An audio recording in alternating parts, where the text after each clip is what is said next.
mechanical iceberg. Physics of possibility. Quantum mechanics allows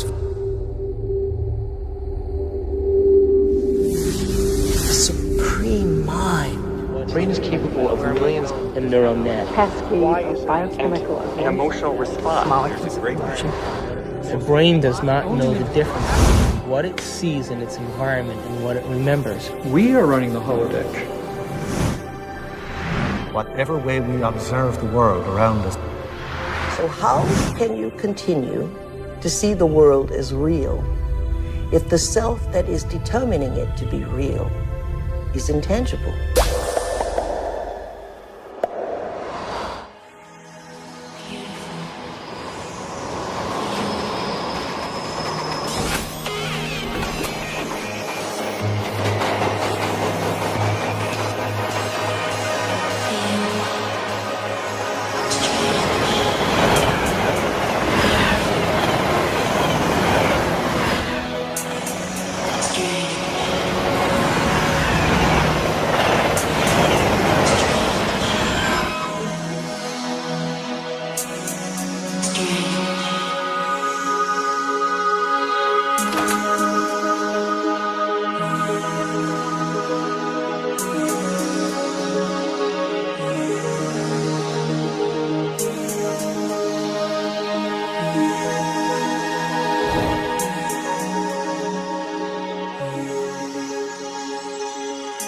Are all realities existing simultaneously?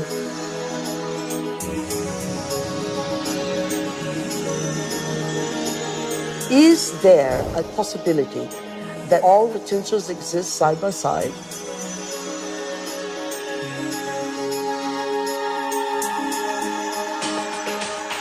Have you ever seen yourself through the eyes of someone else that you have become?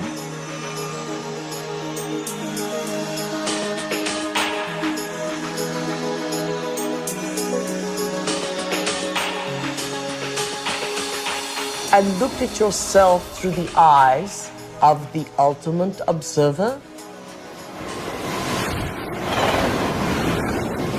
Who are we?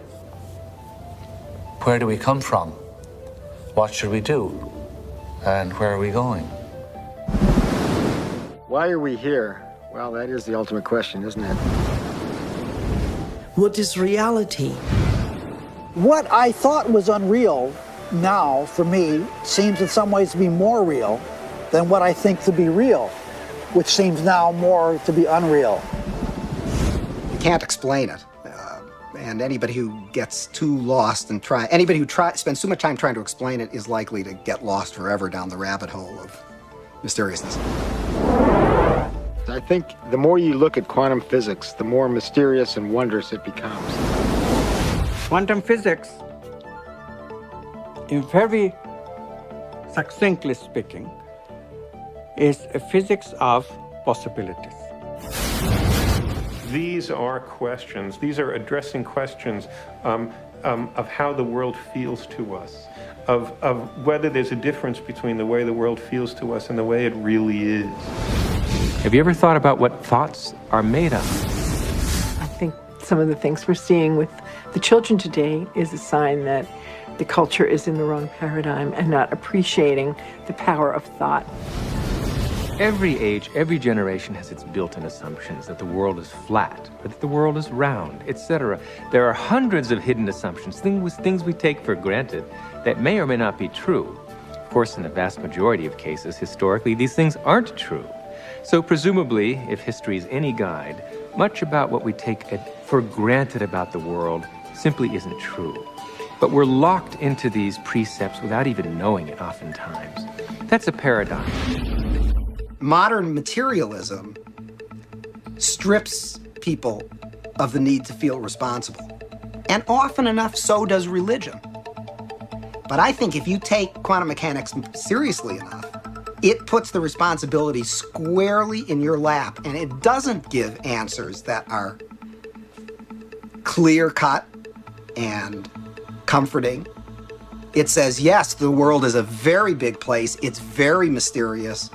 Mechanism is not the answer, but I'm not going to tell you what the answer is, because you're old enough to decide for yourself. everyone a mystery? Is everyone an enigma? They most certainly are. Asking yourself these deeper questions opens up new ways of being in the world. It brings in a breath of fresh air. It makes life more joyful. The real trick to life is not to be in the know, but be in the mystery.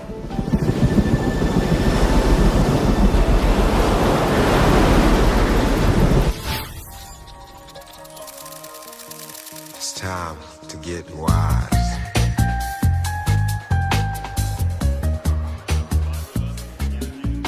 Why do we keep recreating the same reality? Why do we keep having the same relationships? Why do we keep getting the same jobs over and over again? In this infinite sea of potentials that exist around us, how come we keep recreating the same realities? Isn't it amazing that we have options and potentials that exist, but we're unaware of them? Is it possible that we're so conditioned to our daily lives, so conditioned to the way we create our lives, that we buy the idea that we have no control at all? We've been conditioned to believe that the external world is more real than the internal world. This new model of science says just the opposite. It says what's happening within us will create what's happening outside of us. There's a physical reality that is absolutely rock solid, and yet it only, if you want to put it this way, it only comes into existence when it bumps up against some other piece of physical reality. That other piece may be us, and of course we're partial to those moments, but it doesn't have to be either. It could be just some incidental rock comes flying along and interacts with this fuzzy mass of stuff, and sure enough, it provokes it into a particular state of existence. And there were philosophers in the past that said, look, if I kick a rock and I hurt my toe, that's real. I feel that, it feels real, it's vivid, and that means that it's reality. But it's still an experience, and it's still this person's perception of it being real. Scientific experiments have shown that if we take a person and hook their brains up to certain PET scans or computer technology and ask them to look at a certain object, and they watch certain areas of the brain light up, and then they've asked them to close their eyes and now imagine that same object. And when they imagine that same object, it produced the same areas of the brain to light up as if they were actually visually looking at it. So it caused scientists to back up and ask this question. So who sees then? Does the brain see? Or do the eyes see? And what is reality? Is reality what we're seeing with our brain? Or is reality what we're seeing with our eyes? And the truth is that the brain does not know the difference between what it sees in its environment and what it remembers, because the same specific neural nets are then firing. So then it asks the question, what is reality?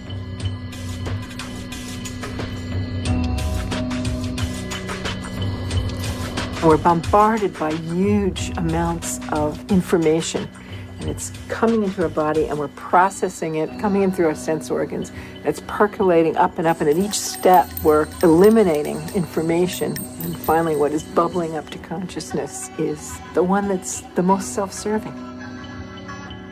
The brain processes 400 billion bits of information a second, but we're only aware of 2,000 of those. But our awareness of those 2,000 bits of information are just about the environment, our body, and about time.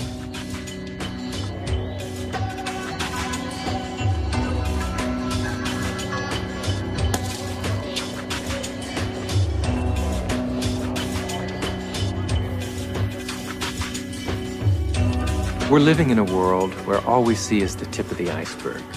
The classical tip of an immense quantum mechanical iceberg. Hey, wow! You got a lot of shots to develop? No.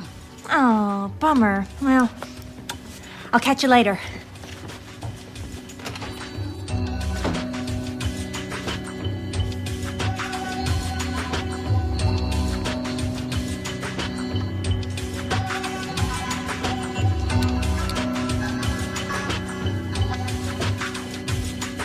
If the brain is processing 400 billion bits of information, and then our awareness is only on 2,000, that means reality is happening in the brain all the time. It's receiving that information, and yet we haven't integrated it.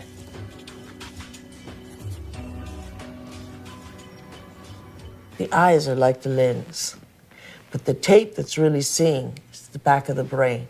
It's called the visual cortex. It's right back here. It's like this camera and it's tape. Did you know that the brain imprints what it has the ability to see? Now, this is important.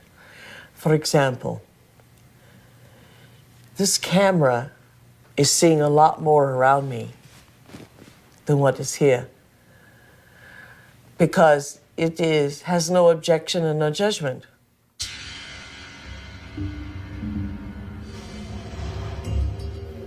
The only movie that's playing in the brain is what we have the ability to see. So is it possible our eyes, our cameras see more than what our brain has the ability to consciously project? Well, the way our brain is wired up, we only see what we believe is possible. We match patterns that already exist within ourselves through conditioning.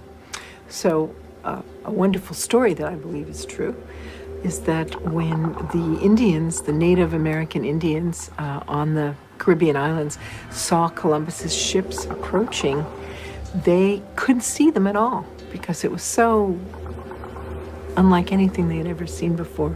They couldn't see it. When Columbus's armada landed in the Caribbean, none of the natives were able to see the ships, even though they existed on the horizon. The reason that they never saw the ships was because they had no knowledge in their brains or no experience that clipper ships existed.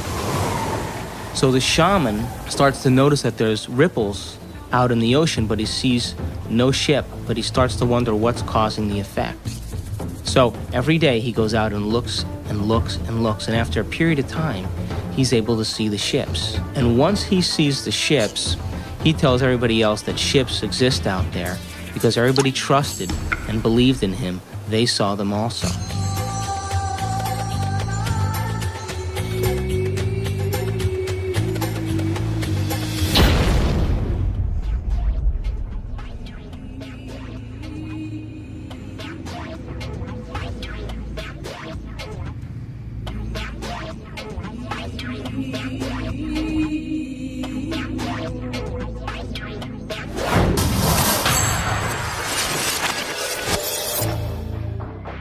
We create reality. We're reality-producing machines. We create the effects of reality all the time. We always perceive something after reflection in the mirror of memory. As far as whether or not we're just living in a big holodeck or not, it's a question that we don't necessarily have a good answer to. I think this is a big philosophical problem that we have to deal with in terms of what science can say about our world, because we are always the observer in science. So we are still always constrained by what is ultimately coming into the human brain that allows us to see and perceive the things that we do. So it is conceivable that all of this really is just a great illusion that we have no way of really getting outside of to see what is really out there. Your brain doesn't know the difference between what's taking place out there and what's taking place in here. There is no out there, independent of what's going on in here.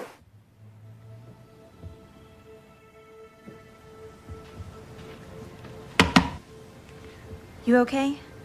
I heard you scream earlier. Was it another dream?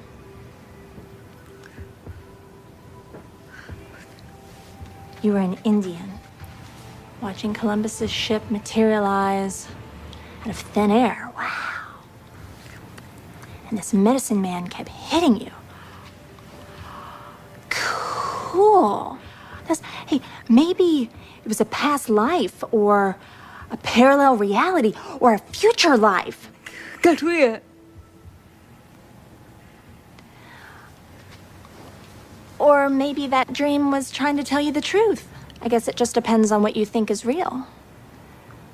Maybe you should try different anxiety pills. My pills are fine, okay? Thank you. I have to go get dressed. I hope you feel better, Amanda.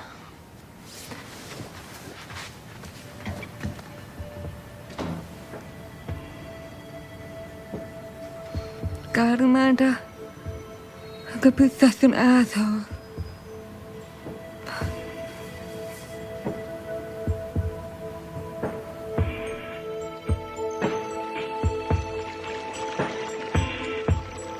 There actually are choices in the direction of how a life can go that are contingent upon small-level quantum effects not being washed out. First of all, let's talk about the subatomic world, and then we'll talk about what it's telling us about reality. The first thing I want to tell you about the subatomic world is it's totally a fantasy created by mad physicists trying to figure out what the heck is going on when they do these little experiments. By little experiments, I mean big energy in little spaces and little pieces of time. It gets pretty nutty at that realm of things, and so subatomic physics was invented to try to figure that all out. We need a new science down there. It's called quantum physics, and it is subject to a whole range of debatable hypotheses, thoughts, feelings, intuitions as to what the heck is really going on. Matter is not what we have long thought it to be. To the scientist, matter has always been thought of as sort of the ultimate in that which is static and predictable. Within all the atoms and molecules, all the space within the particles take up an insignificant amount of the volume of an atom or molecule, the fundamental particles. The rest of it is vacuum. What seems to happen is that particles appear and disappear all the time. So where do they go when they're not here? Now, that question is tricky. I'm going to give you two answers. Answer number one, they go into an alternative universe where the people in that universe are asking the same question about those particles when they come into our universe. They say, where do they go? There's a great mystery called the mystery of the direction of time. There's a certain sense in which the fundamental laws of physics that we have don't make any interesting distinction, say, between past and future.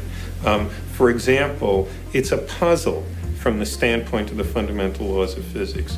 Why we should be able to remember the past and not have the same kind of epistemic access to the future. It's a puzzle from the standpoint of these laws, why we should think something like, by acting now, we can affect the future but not the past.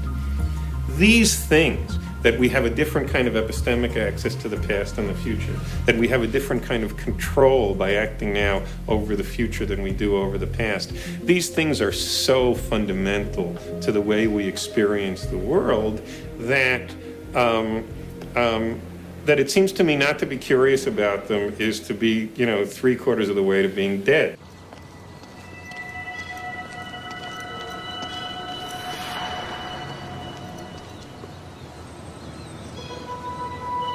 Want to shoot some hoops?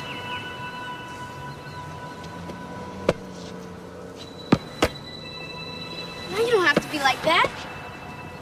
Come on and play. Look, he likes you. Don't you have time for a little one-on-one? How long has it been since you played? Come on, you got the ball. Take a shot. No, my lady, not from there. It's out of bounds. Gotta be on the court to be in play.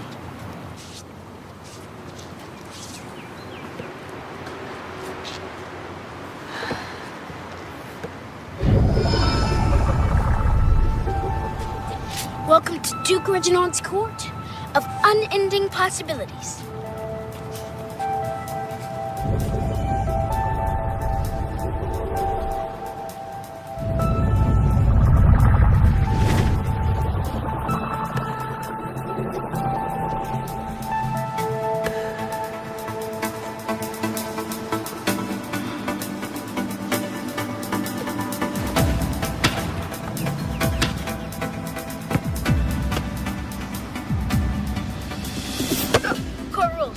Gotta sink the last one. They're hung. never touched you. And it's not solid. This ball is mostly empty. In fact, the universe is mostly empty.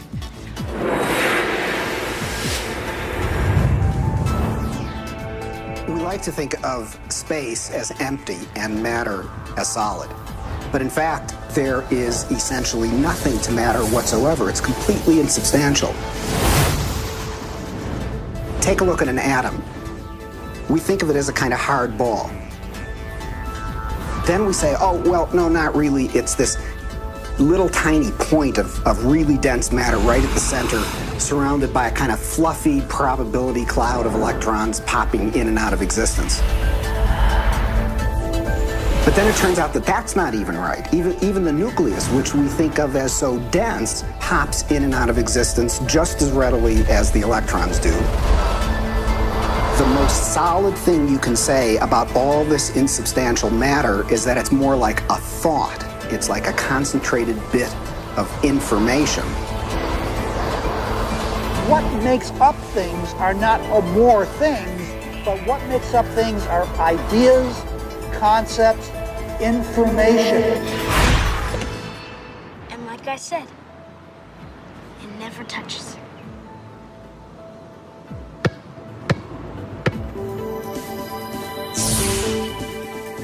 Those electrons build up a charge and push the other electrons away before they touch. So nobody touches nothing. Come on, put your stuff down. Nobody's gonna take it. Like I said, this is my court. It's no problem.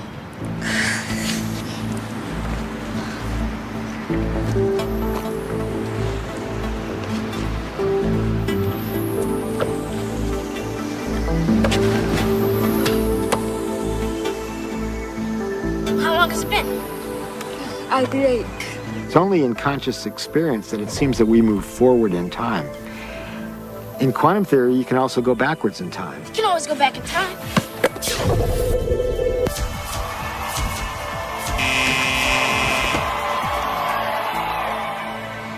What's the matter? Remember, it's empty. How do you know this yet? I read Dr. Quantum comics.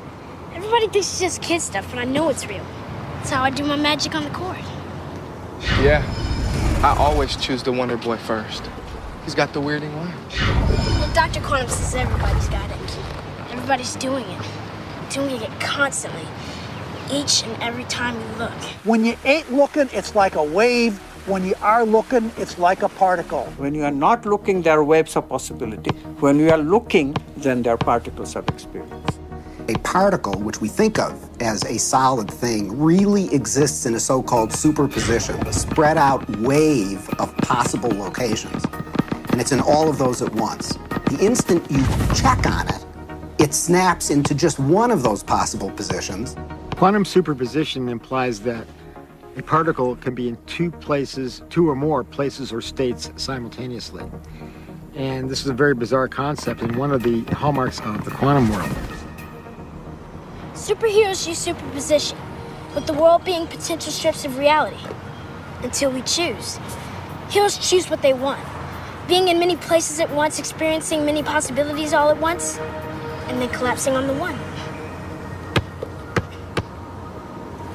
The question is, how far down the rabbit hole do you want to go?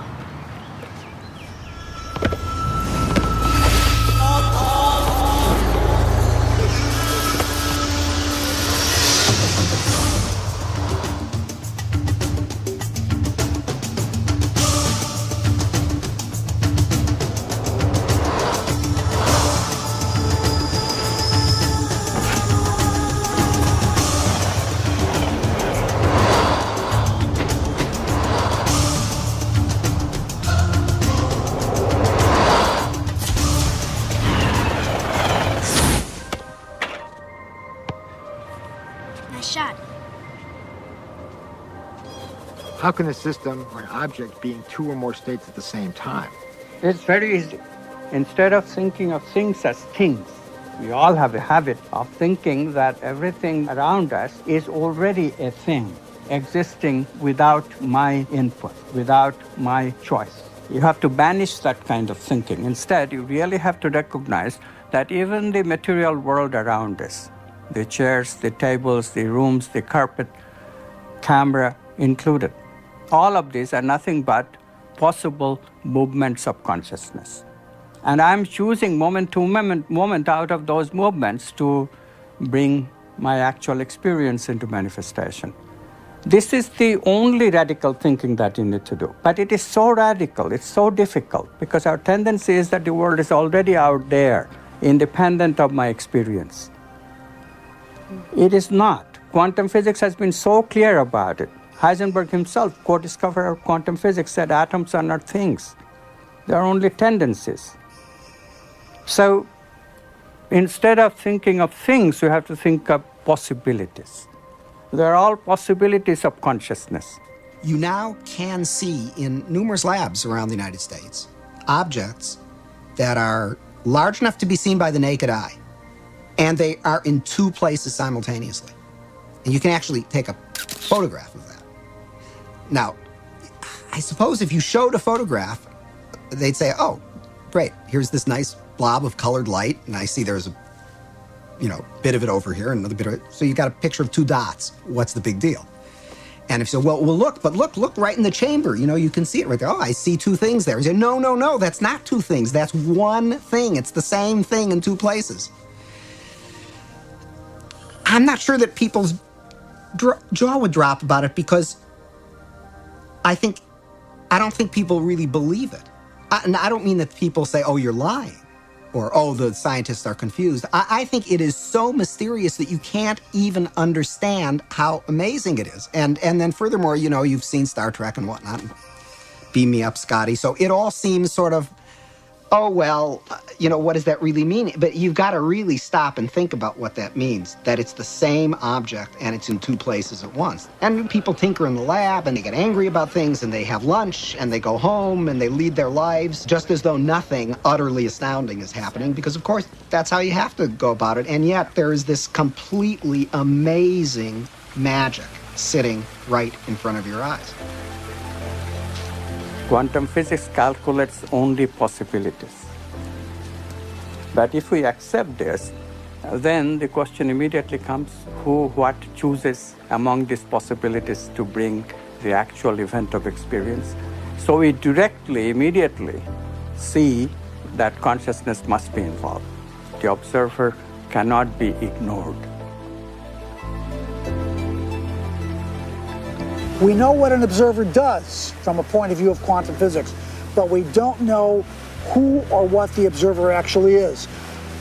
Doesn't mean we haven't tried to find an answer. We've looked. We've gone inside of your head. We've gone into every orifice you have to find something called an observer, and there's nobody home. There's nobody in the brain. There's nobody in the cortical regions of the brain. There's nobody in the subcortical regions or the limbic regions of the brain. There's nobody there called an observer. And yet we all had this experience of being something called an observer, observing the world out there. Is this the observer, and which is so intricate to understanding the wacky, weird world of quantum particles and how they react? Is this, then, the observer? In my modeling, the observer is the spirit inside the four-layered bio-body suit. And so it's like the ghost in the machine. It is the consciousness that's driving the vehicle. And it is observing the surround. The four layers of the bio-body suit have all kinds of sensory systems to pick up signatures from the surround.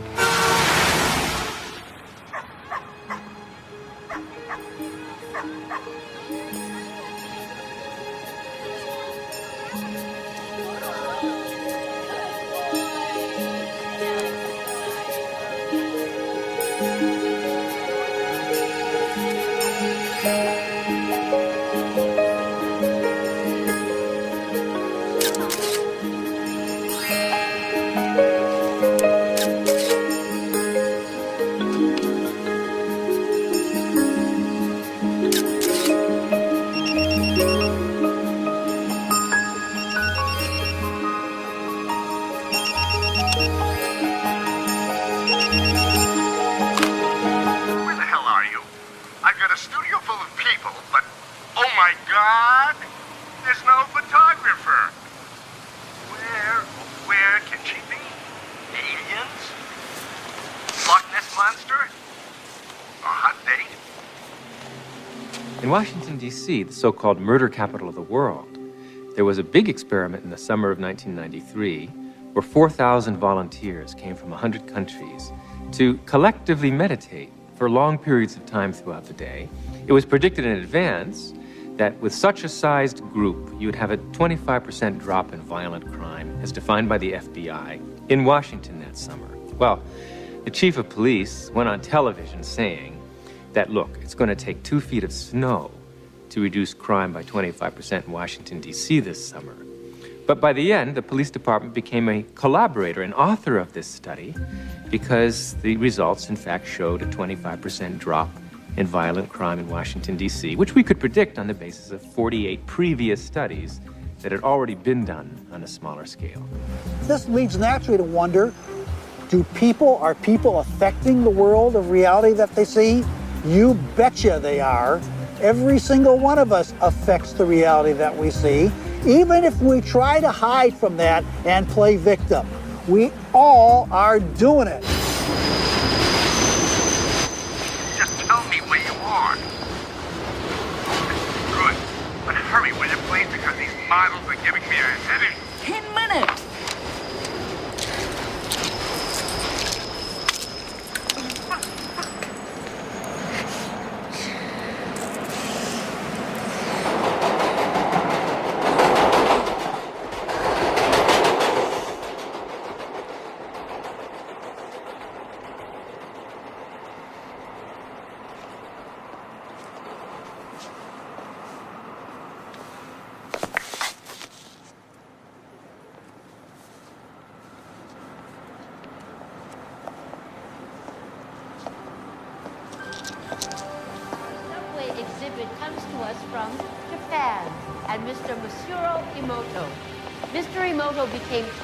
Interested in the molecular structure of water and what affects it.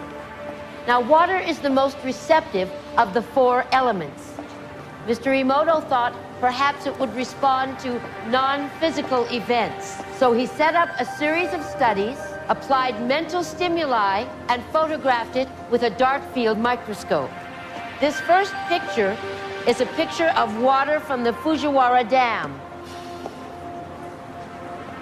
And this picture is the same water after receiving a blessing from a Zen Buddhist monk.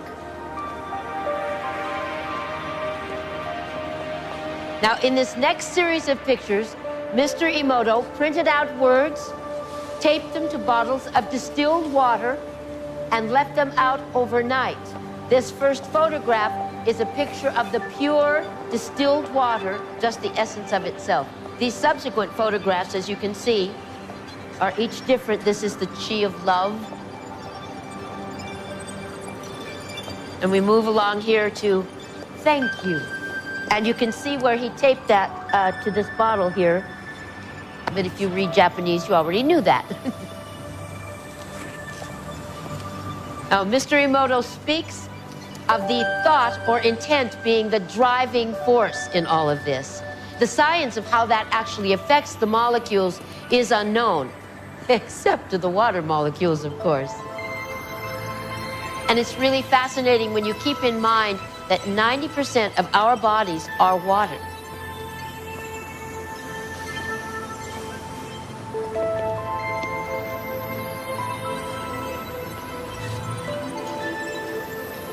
Makes you wonder, doesn't it? If thoughts can do that to water, imagine what our thoughts can do to us.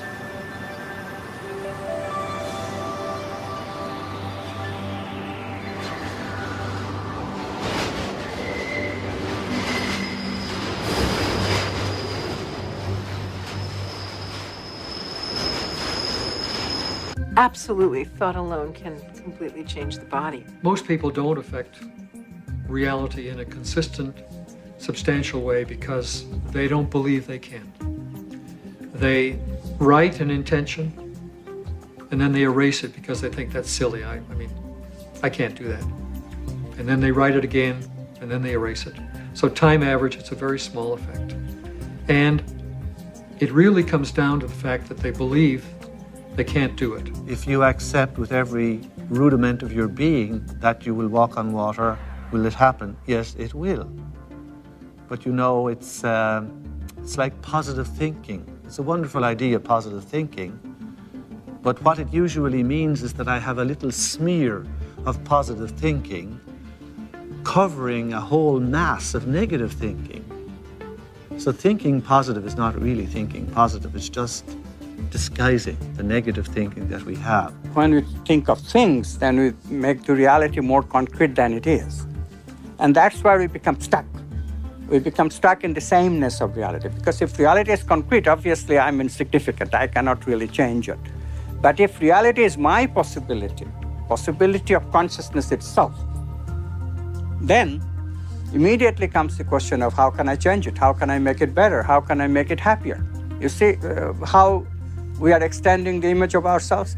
In the old thinking, I cannot change anything because I don't have any role at all in reality. Reality is already there. It's material objects moving in their own way from deterministic laws.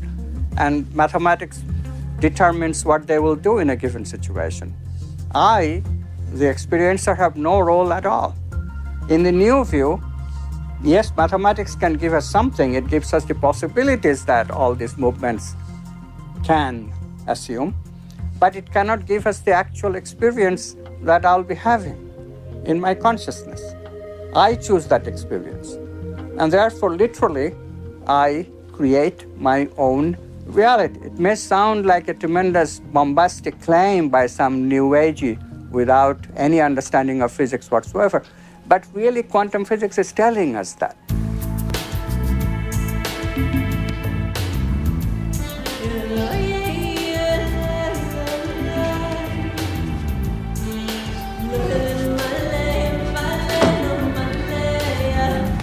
Hey, how was the shoot? So.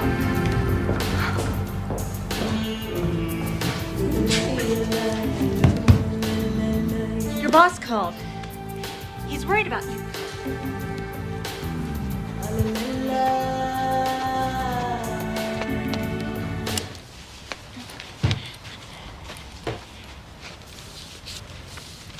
Amanda, I want to thank you for letting me stay here.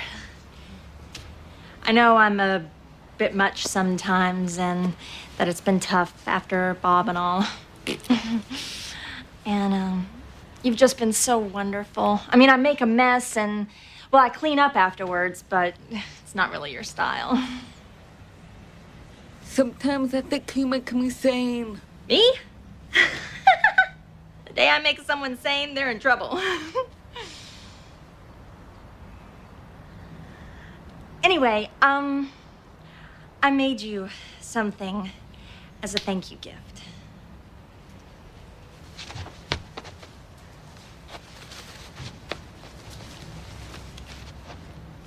Open it.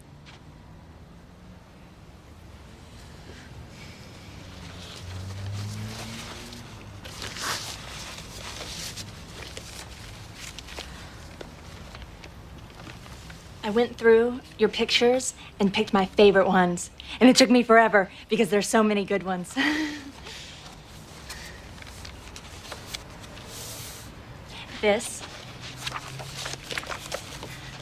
That's for all the wonderful photos you will be taking.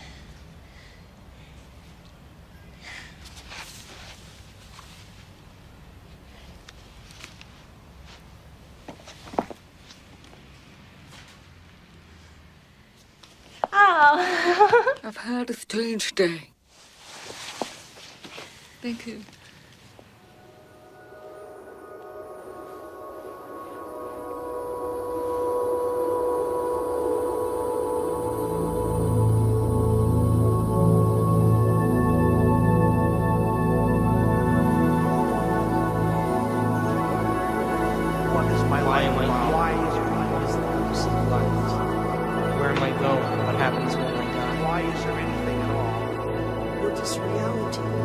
It makes you wonder, doesn't it?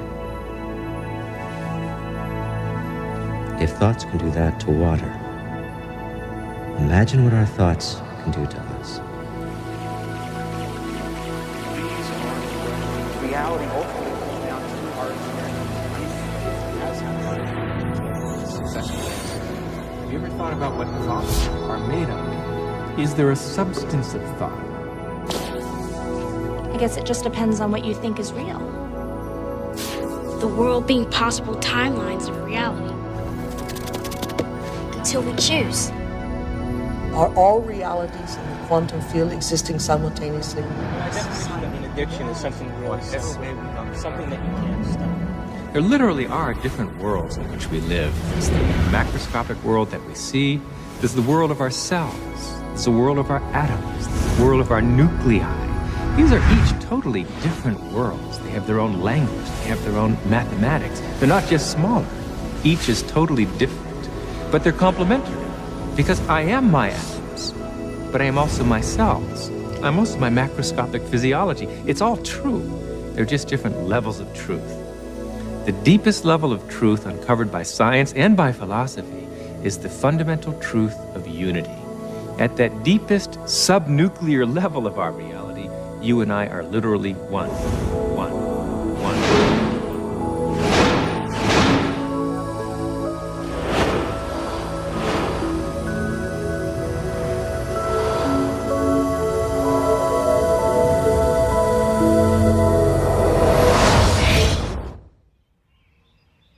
I wake up in the morning and I consciously create my day the way I want it to happen. Now, sometimes,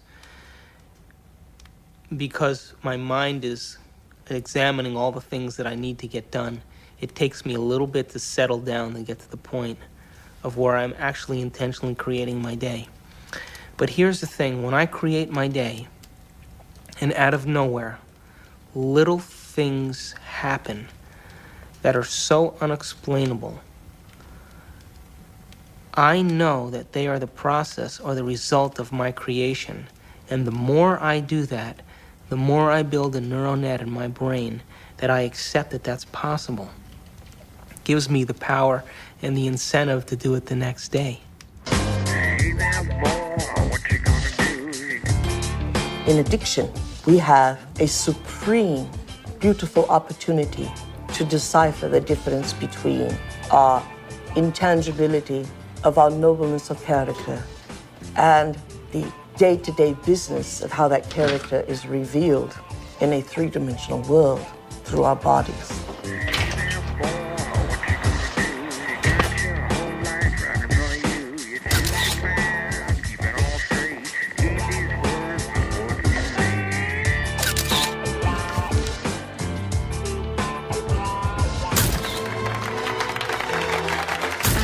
Weddings.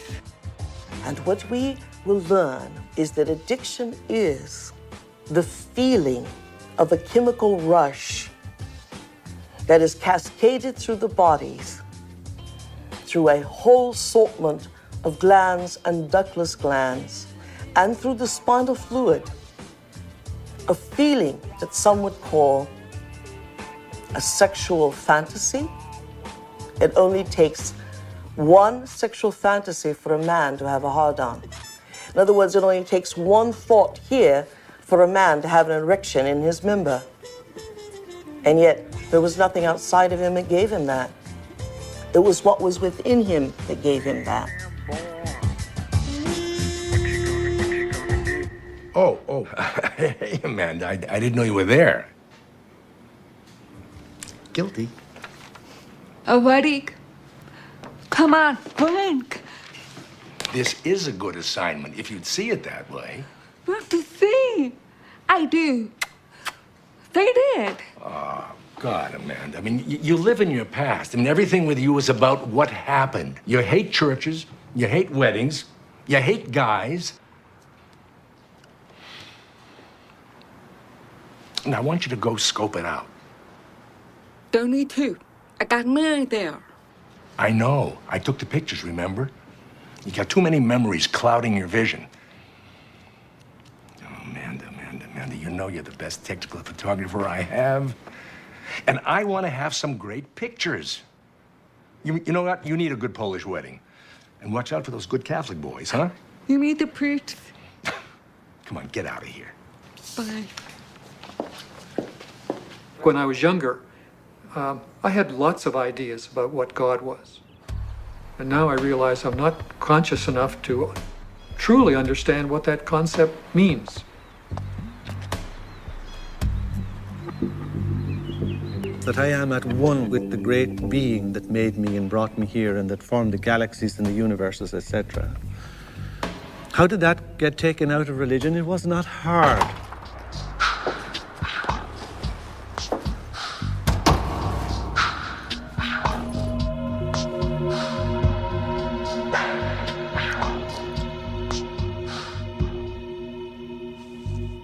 Most of the problems that religion and the various philosophical movements down through the centuries have produced have been errors because that's where they started.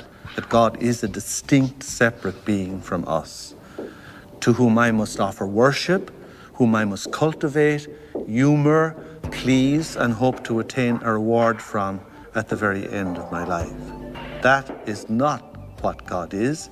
That is a blasphemy. God is such a broad thing, some parts of which, most of the parts of which that are associated with organized religion is something that I sort of recoil at and something that I think has done a lot of harm to the world, done harm to women, done harm to oppressed peoples, done harm to the World Trade Center. And yet, at the same point, we have the epitome of a great science. The closest science has ever come to explaining Jesus' interpretation that the mustard seed was larger than the kingdom of heaven. And the only science that can fit into that analogy is quantum physics.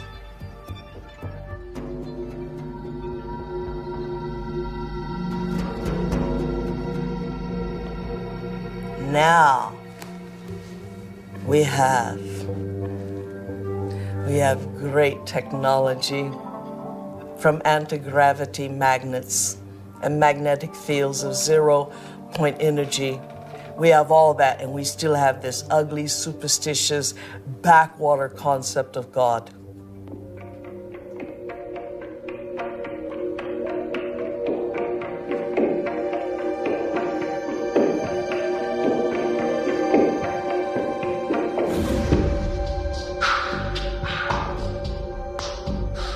People fall into line very readily when they're threatened by these cosmic sentences of everlasting punishment. But this is not how God is. And once you start to question the traditional images, caricatures of God, people feel you're an agnostic or an atheist or a subverter of the social order. God must be greater than the greatest of human weaknesses, and indeed, the greatness of human skill. That God must even transcend a most remarkable to emulate nature in its absolute splendor. How can any man or woman sin against such a greatness of mind?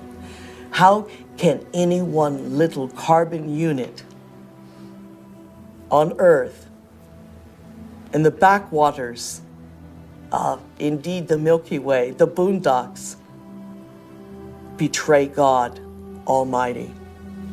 That is impossible. The height of arrogance is the height of control of those who create God in their own image.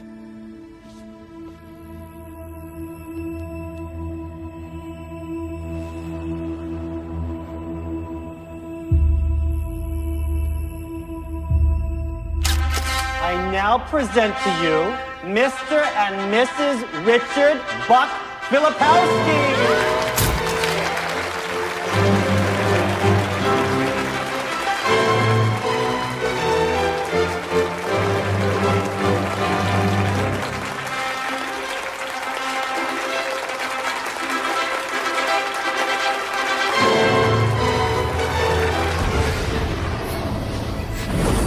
Brain, when it fires its thoughts, is likened unto the landscape of a thundercloud. And the synaptic cleft is the sky between the storm and the earth receptor site. And you see this foreboding, dark cloud boiling in the sky. And you see electrical impulses moving through it, veins of electric light, and then you see it hit the ground. The brain looks like a thunderstorm when it is presenting a coherent thought.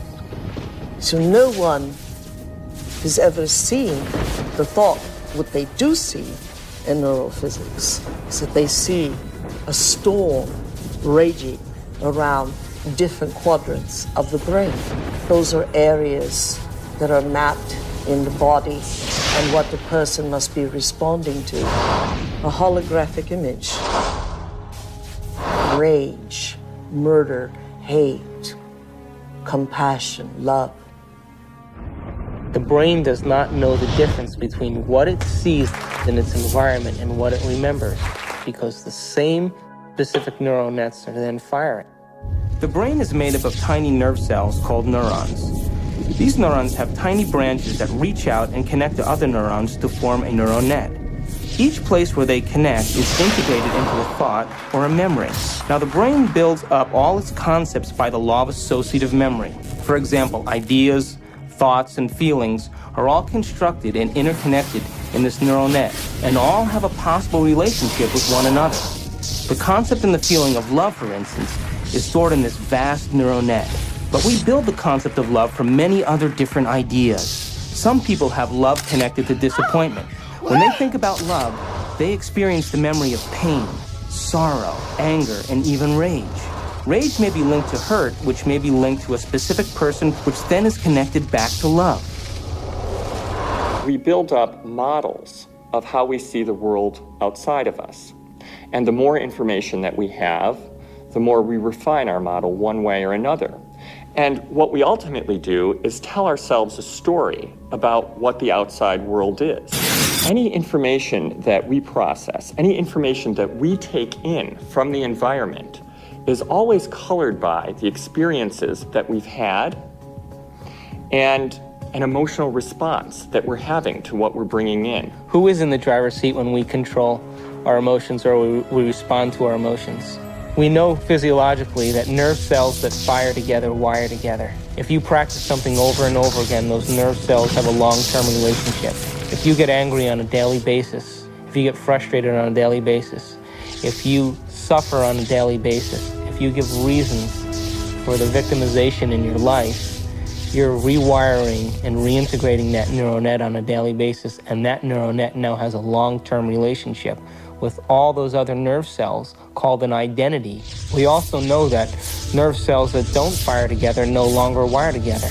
They lose their long-term relationship because every time we interrupt the thought process that produces a chemical response in the body, every time we interrupt it, those nerve cells that are connected to each other start breaking the long-term relationship.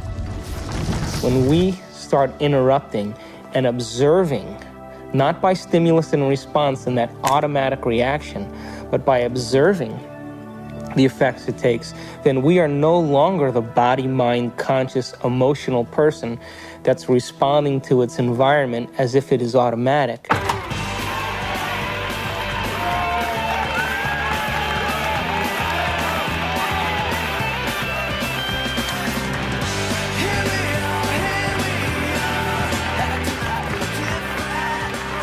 Does that mean emotions are good or emotions are bad? No, emotions are designed so that it reinforces chemically something into long-term memory. That's why we have them. All emotion is holographically imprinted chemicals. The most sophisticated pharmacy in the universe is in here. There's a part of the brain called the hypothalamus. And the hypothalamus is like a little mini factory, and it is a place that assembles certain chemicals that matches certain emotions that we experience. Those particular chemicals are called peptides. They're small chain amino acid sequences. The body's basically a carbon unit that makes about 20 different amino acids all together to formulate its physical structure. The body is a protein-producing machine. In the hypothalamus, we take small chain proteins called peptides, and we assemble them into certain neuropeptides or neurohormones that match the emotional states that we experience on a daily basis. So there's chemicals for anger, and there's chemicals for sadness, and there's chemicals for victimization. There's chemicals for lust. There's a chemical that matches every emotional state that we experience. And the moment that we experience that emotional state in our body or in our brain, that hypothalamus will immediately assemble the peptide that then releases it through the pituitary into the bloodstream. The moment it makes it into the bloodstream, it finds its way to different centers or different parts of the body. Now, every single cell in the body has these receptors on the outside. And one cell can have thousands of receptors studding its surface, kind of opening up to the outside world. And when a peptide docks on a cell, it literally, like a key going into a lock, sits on the receptor surface and attaches to it and kind of moves the receptor, and kind of like a doorbell buzzing, sends a signal into the cell. It's party time!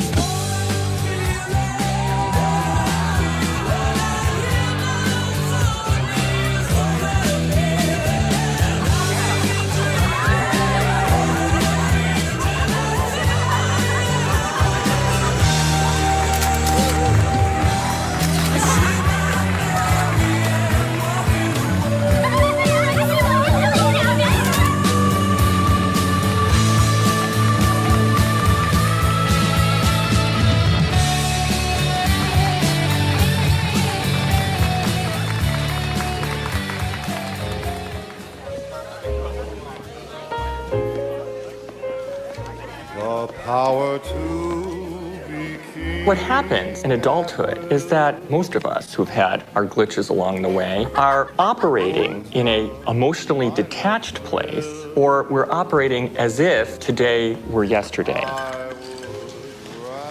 What is it? Mixed.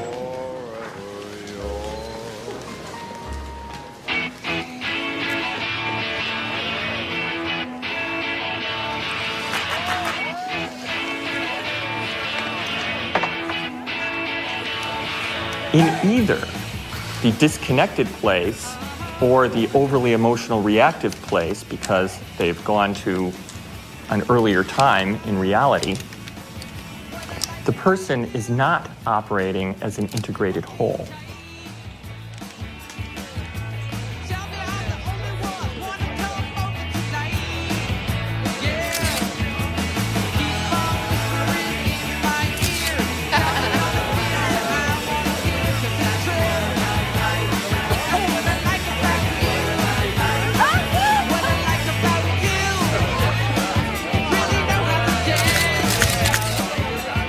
Along the outside of the cell are these billions of receptor sites that are really just receivers of incoming information. A receptor that has a peptide sitting in it changes the cell in many ways. It sets off a whole cascade of biochemical events, some of which wind up with changes in the actual nucleus of the cell. Hi, when I grew up, I want to become a photographer just like you. Oh. Got any tips? Take lots of pictures. Thanks. Each cell is definitely alive, and each cell has a consciousness, particularly if we define consciousness as the point of view of an observer. There is always the perspective of the cell. A few years later!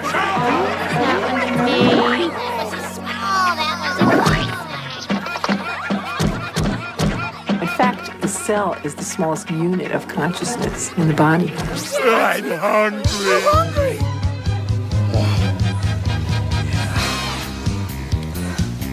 Oh yeah! We've commandeered an entire serving plant!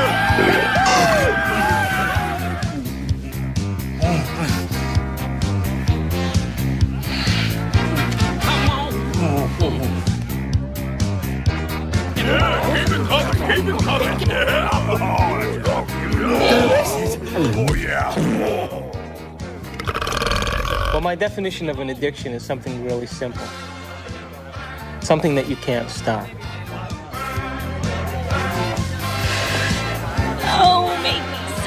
Please.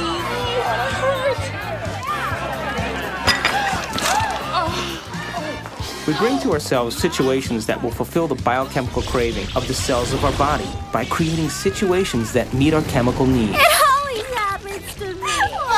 Every day. An addict will always need a little bit more in order to get a rush or a high of what they're looking for chemically. Don't tell me to calm down. You're always bossing me around. So my definition really means that if you can't control your emotional state, you must be addicted to it. Oh, I knew this was gonna happen. That's not what we agreed upon. You're not going to screw me. Read the contract, You dear. won't do anything about it, so I No, will. ma'am. Don't dip your half-eaten shrimp back into the cocktail sauce. Screw you and your health codes. I am the bride's sister. I'll stick my ass in the cocktail sauce if I damn well please. Come on. I want you to get out there and serve and make sure everybody has a full glass. Fun, fun, fun. Listen, you won't do anything about it, so You are not your sandwich. Just like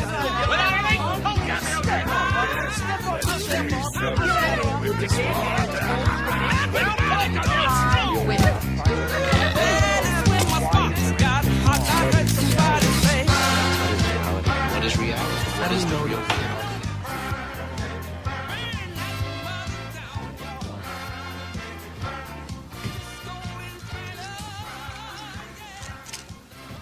So how can anyone really say they're in love with a specific person, for example?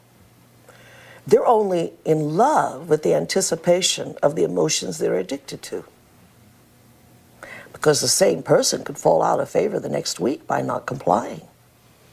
My goodness, doesn't that change the landscape of our emotional outlook on personal needs and identities?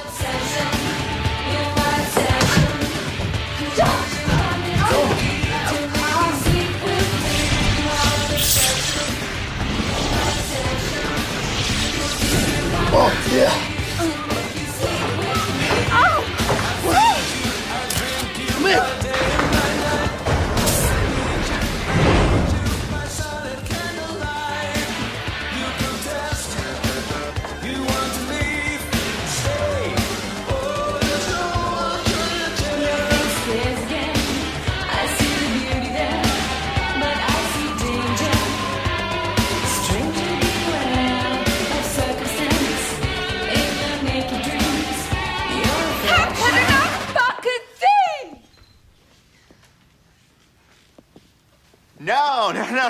No. You got the punchline wrong. It's a photographer's joke. Go on about your music.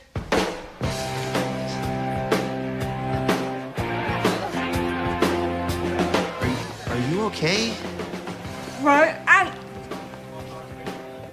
done. That couldn't fucking some good. When? Now. I was with the groom. Hey, I could reach it. I'm sorry. I was with the groom just now. Yeah, he loves Paulette. Where?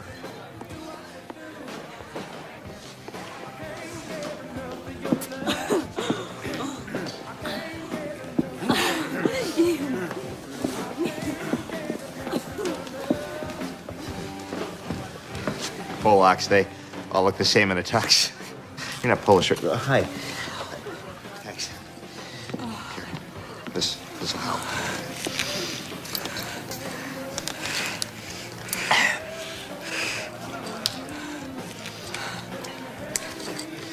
Oh, thank you. No problem. That was in my mouth. Forget it.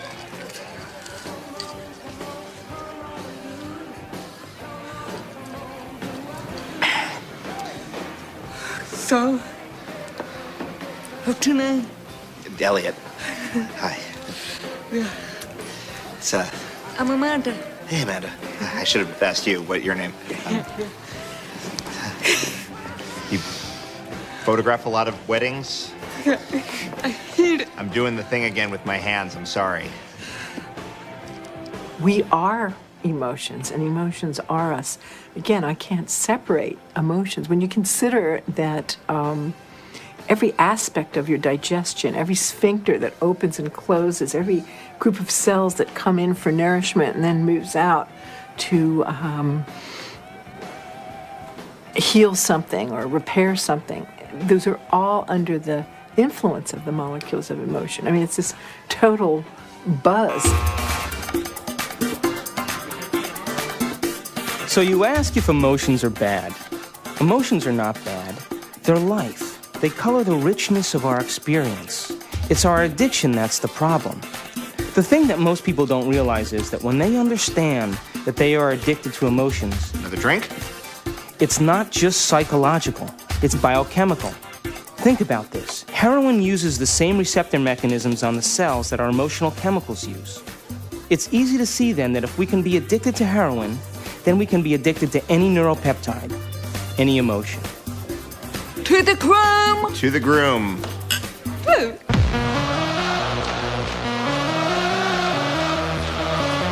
What's up, guys? What's up, man? Hello. What do we need? Some boxes. Put out! Yeah, baby!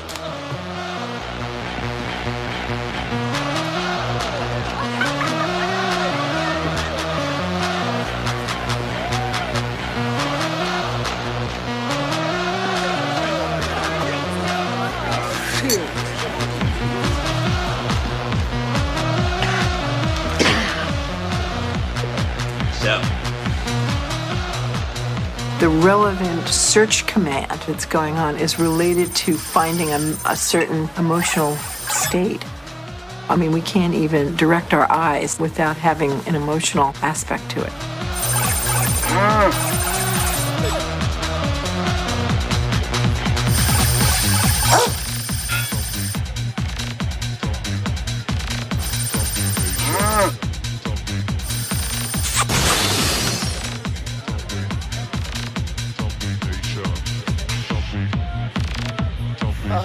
Oh, gosh. She wouldn't fall for me. Oh, mama! Woo!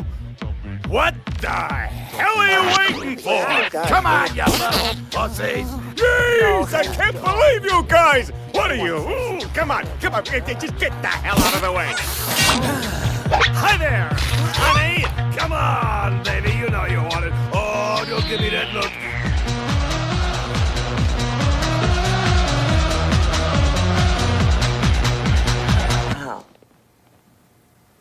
What about people who are addicted to sex?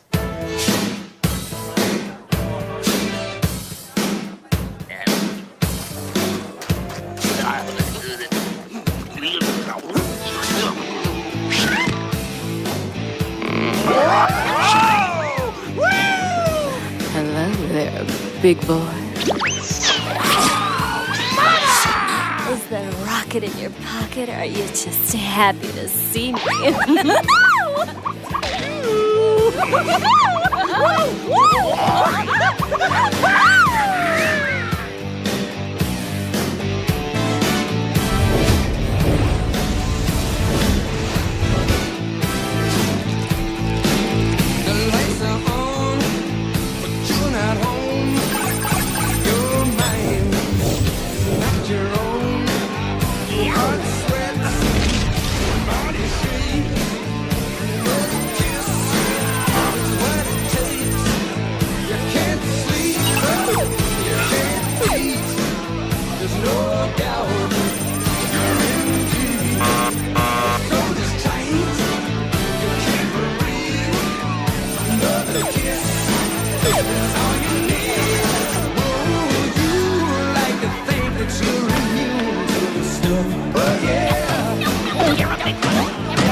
I want to hear some touch anything, all right? It's very expensive equipment, all right?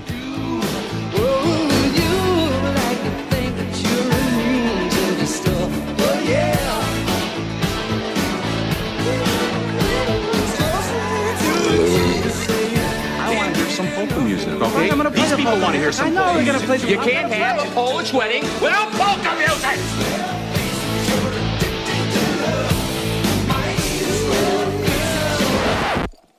No, would you leave it alone? Keep your Hey, fucking hands how can you have a Polish wedding without any fucking Polish Keep music? your fucking hands off my equipment, man!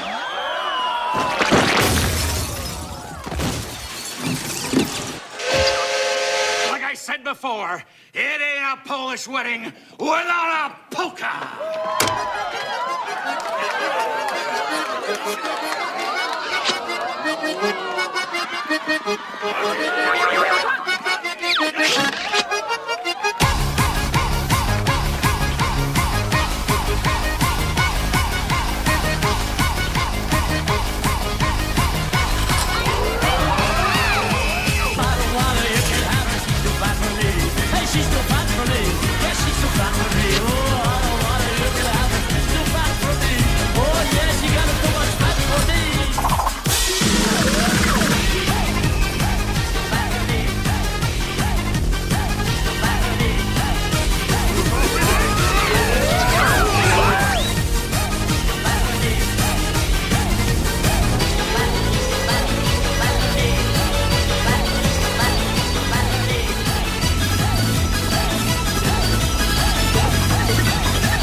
Our mind literally creates our body. So it all starts in the cell. The cell is a protein-producing machine, but it gets its signal from the brain. One of the things about receptors is they change in their sensitivity. If a given receptor for a given drug or internal juice is being bombarded for a long time at a high intensity, it will literally shrink up. There will be less of them, or it will be hooked up in such a way that it is desensitized or downregulated. So the same amount of drug or internal juice will elicit a much smaller response.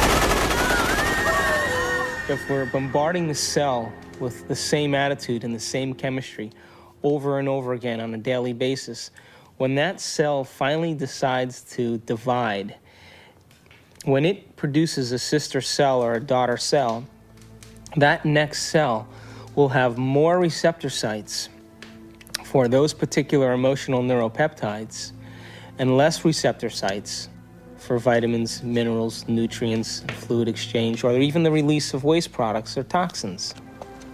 Now, all aging is a result of improper protein production. What happens when we age? Our skin loses elasticity. Well, elastin is a protein. What happens to our enzymes? We don't digest as well. What happens to our synovial fluid? Those are proteins. They become brittle and stiff. What happens to our bones? They become thin. So all aging is a result of improper protein production. So then the question arises, does it really matter what we eat? And does nutrition really have an effect if the cell doesn't even have the receptor sites after 20 years of emotional abuse to even receive or to let in the nutrients that are necessary for its health?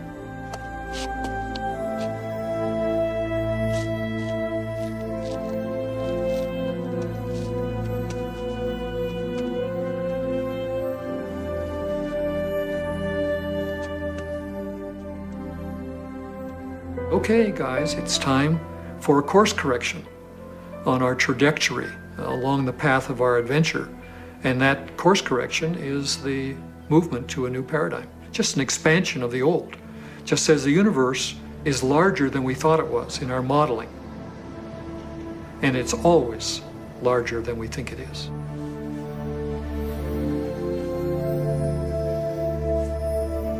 I hate you.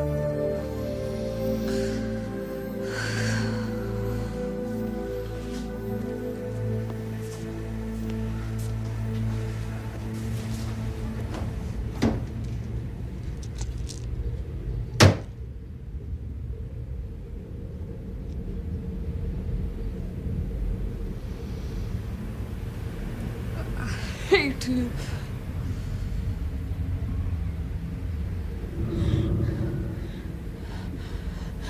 You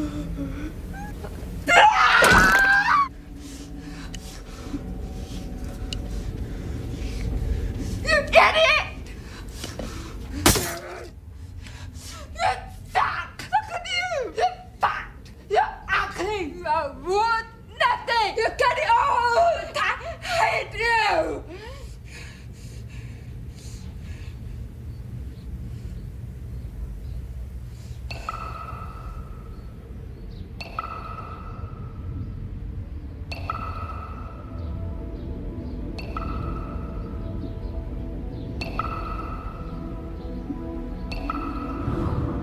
It makes you wonder, doesn't it? If thoughts can do that to water, imagine what our thoughts can do to us.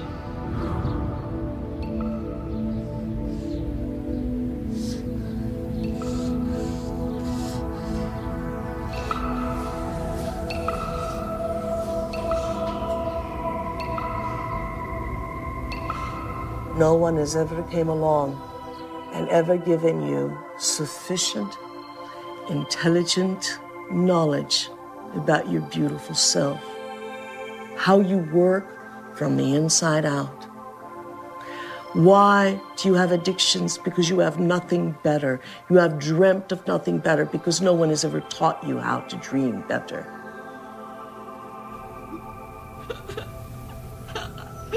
Do I think that you are bad? I don't think you're bad. Do I think you're good? I don't think you're good either. I think you're God.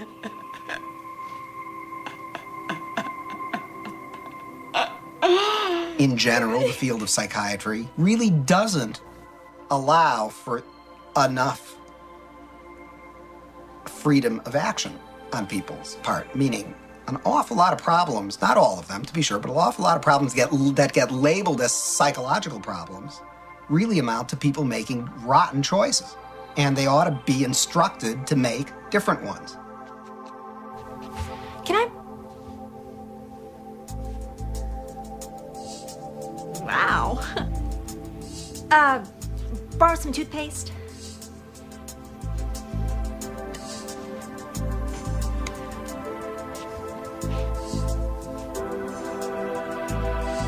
Thanks.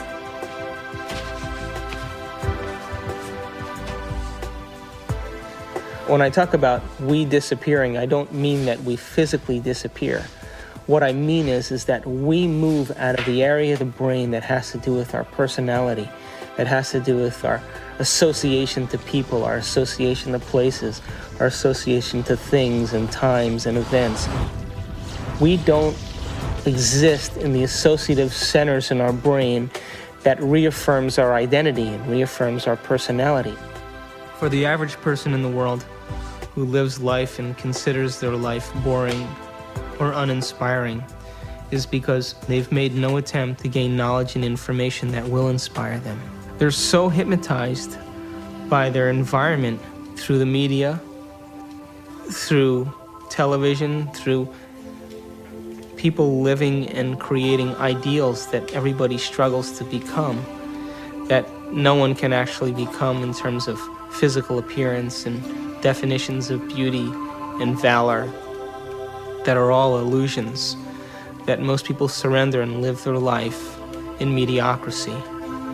And they may live that life, and the soul may never really, their desire may never really rise to the surface, so they may want to be something else. But if it does rise to the surface, and they ask themselves if there is something more, or why am I here? What is the purpose of life?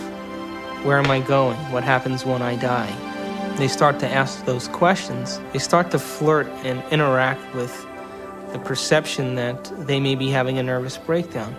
And in reality, what they're doing is that their old concepts of how they viewed their life in the world start to fall apart.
We're in completely new territory in our brain.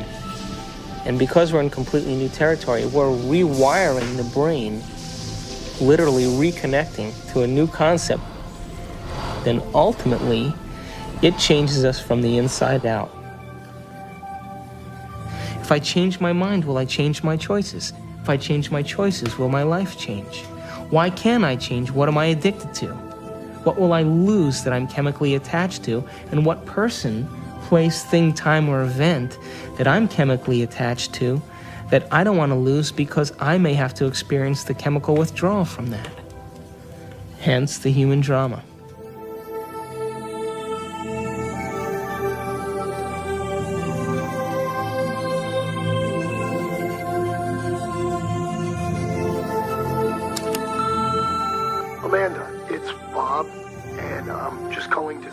I hope that you can come tonight. I really want to see you. I really want to talk to you. I know we can work things out.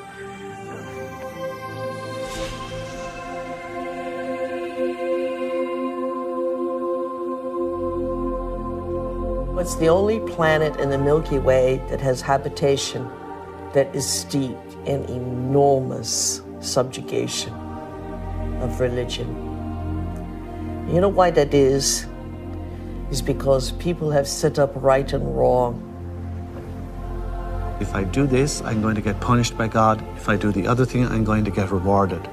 This is a really poor description that tries to map out a path in life for us to follow. but with deplorable results, because there really is no such thing as good or bad. We're judging things far too superficially that way. Does that mean you're in favor of sin and licentiousness and depravity? No. It simply means that you need to improve your expression and understanding of what you're dealing with here. There are things that I do, and I know they'll evolve me. There are other things that will not evolve me. But it's not good or bad. And there's no God waiting to punish you because you did one or the other. There is no God condemning people. Everyone is God's. At the same time, God is the sort of placeholder name for those parts of our experience of the world which are somehow transcendent, somehow sublime. I have no idea what God is. Yet I have an experience that God is. There is something very real about this presence called God. Although I have no idea how to define God, to see God as a person or a thing, I can't seem to do it. It's kind of like asking a human being to explain what God is similar to asking a fish to explain the water in which the fish swims. God is a superposition of all the spirit from all things. You are a God in the making, and you have to walk this path. But someday, you have to love the abstract as much as you love the condition of addiction. The only way that I will ever be great to myself is not what I do to my body, but what I do to my mind.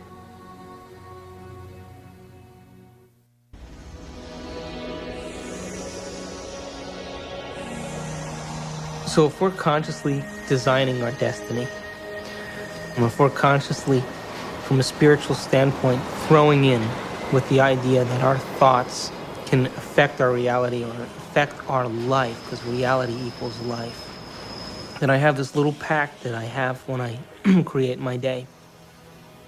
I say I'm taking this time to create my day, and I'm infecting the quantum field. Now, if is in fact the observers watching me the whole time that I'm doing this, and there is a spiritual aspect to myself, then show me a sign today that you paid attention to any one of these things that I created, and bring them in a way that I won't expect. So I'm as surprised at my ability to be able to experience these things and make it so that I have no doubt that it's come from you.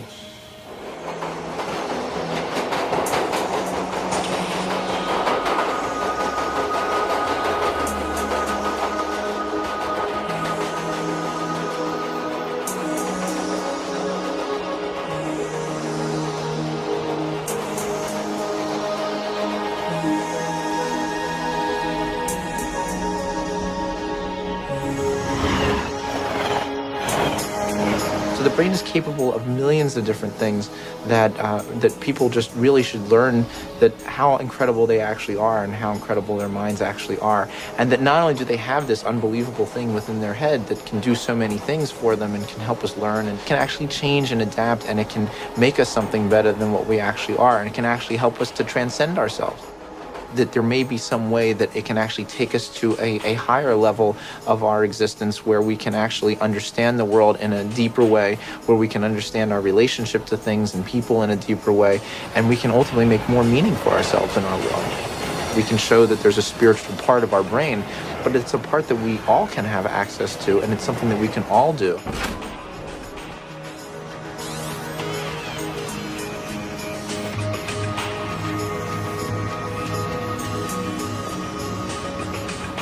We have to formulate what we want and be so concentrated on it and so focused on it and have so much of our awareness of it that we lose track of ourselves.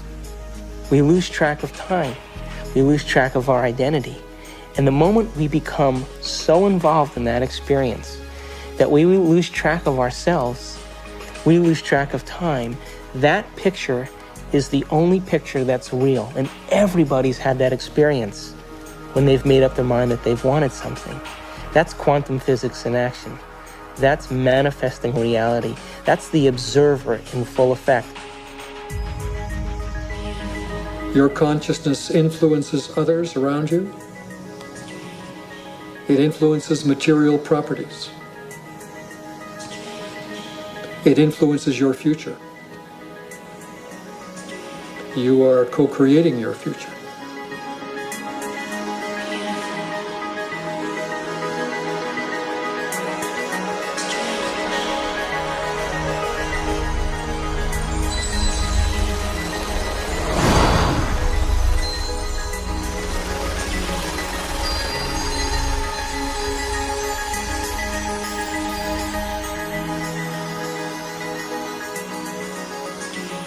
Show me a sign today that you paid attention to any one of these things that I created and bring them in a way that I won't expect.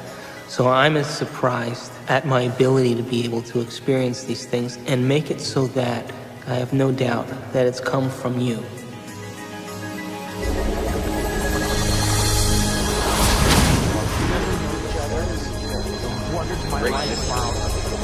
Consciousness is related to something fundamental.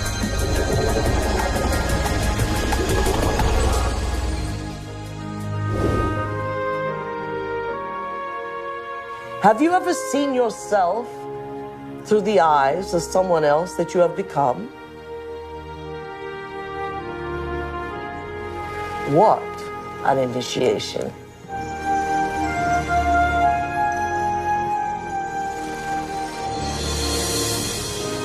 Have you ever stopped for a moment and looked at yourself through the eyes of the ultimate observer?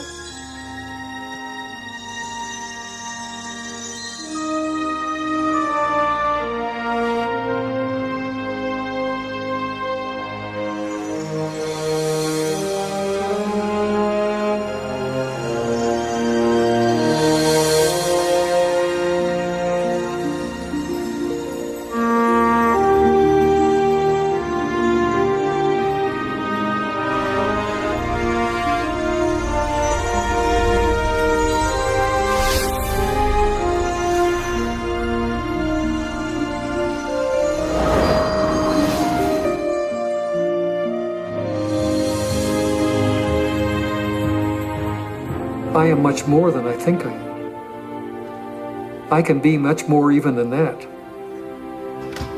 I can influence my environment with people. I can influence space itself. I can influence the future. I am responsible for all those things. I and the surround are not separate. They're part of one. I'm connected to it all. I'm not alone.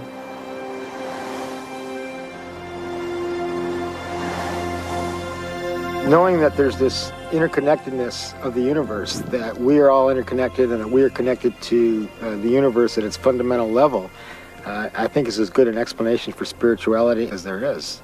It is my belief that our purpose here is to develop our gifts of intentionality and learn how to be effective creators. We are here to be creators. We are here to infiltrate space with ideas and mansions of thought. We are here to make something of this life. To acknowledge the quantum self, to acknowledge the place where we really have choice, to acknowledge mind. When that shift, our perspective takes place, we say that somebody has been enlightened.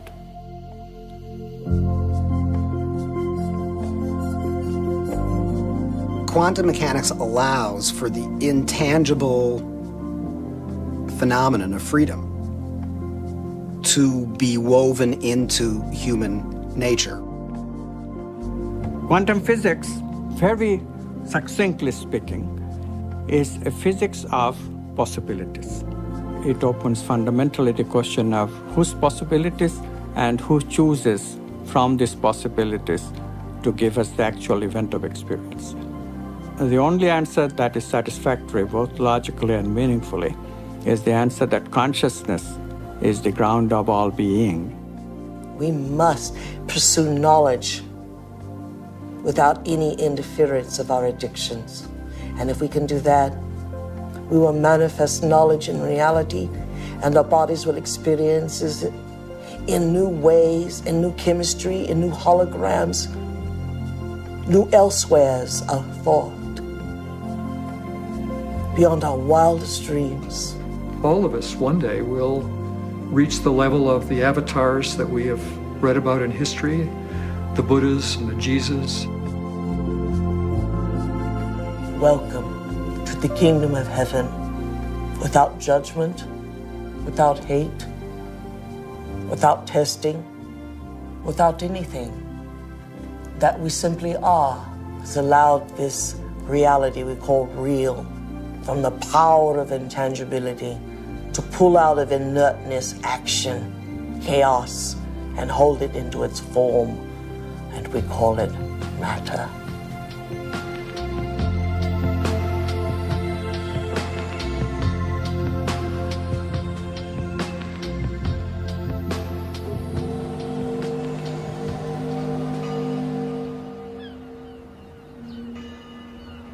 How can we measure the effects? We get to live our life and see then if somewhere in our lives something's changed. And then if it has changed, we become the scientists to our life, which is the whole reason why we're here.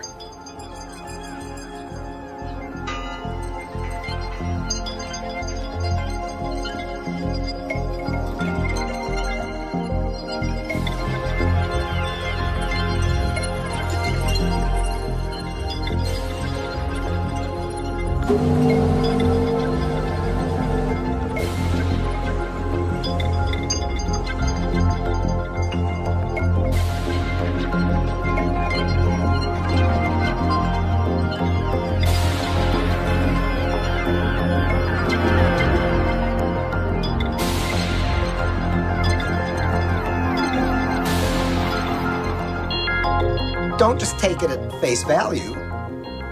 Test it out and see whether it's true.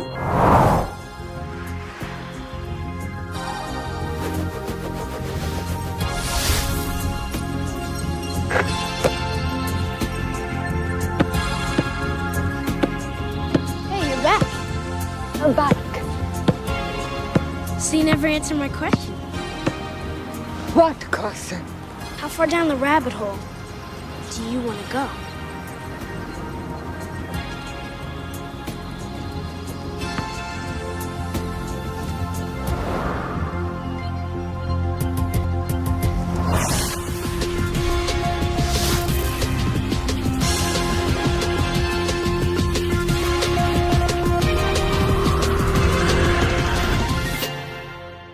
Ponder that for a while.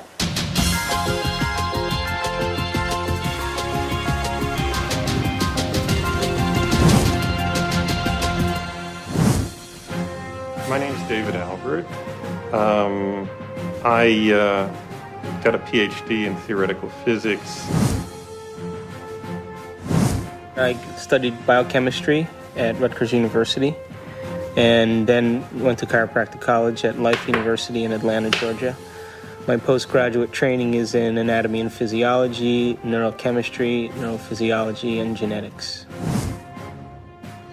I study quantum physics. I sometimes teach it. I have written a book on quantum physics and many books explicating the meaning of quantum physics.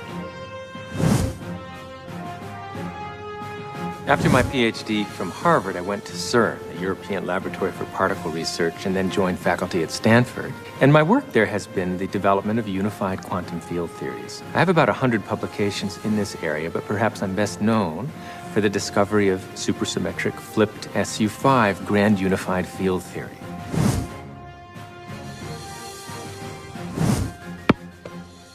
I make my living as an anesthesiologist, and every day as I put my patients to sleep, I kind of wonder where they go and why they're there in the first place. And that's one of the reasons that attracted me to anesthesia and the study of consciousness.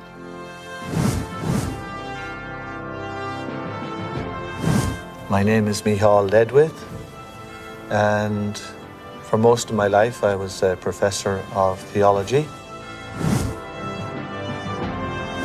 I'm Dr. Daniel Monti. I'm a physician with specialty training in psychiatry and human behavior. I'm on the full-time faculty at the Jefferson Medical College. I actually got very interested in studying this whole topic of the brain and spirituality because it had to do with a lot of the questions that I was asking ever since I was a child about reality and how we understood truth and what was real. And as I grew up and as I realized that while spirituality was, in some senses, a very important part of trying to find those answers, science also was a very crucial part. And I was ultimately looking for some way of bringing those two forces together.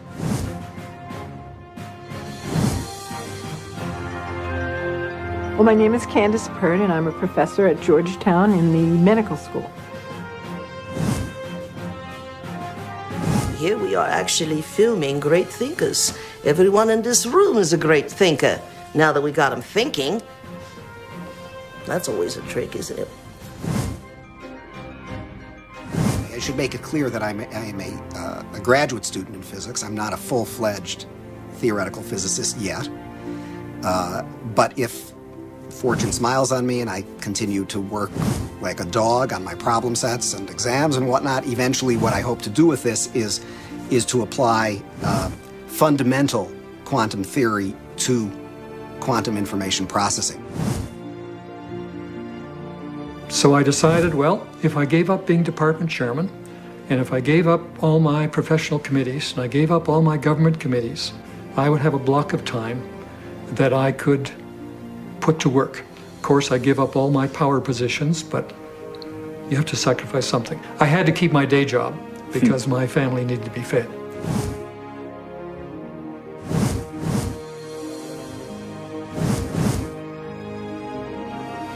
I presume that you're asking me how scientists can sound this wacko because I must be sounding wacko.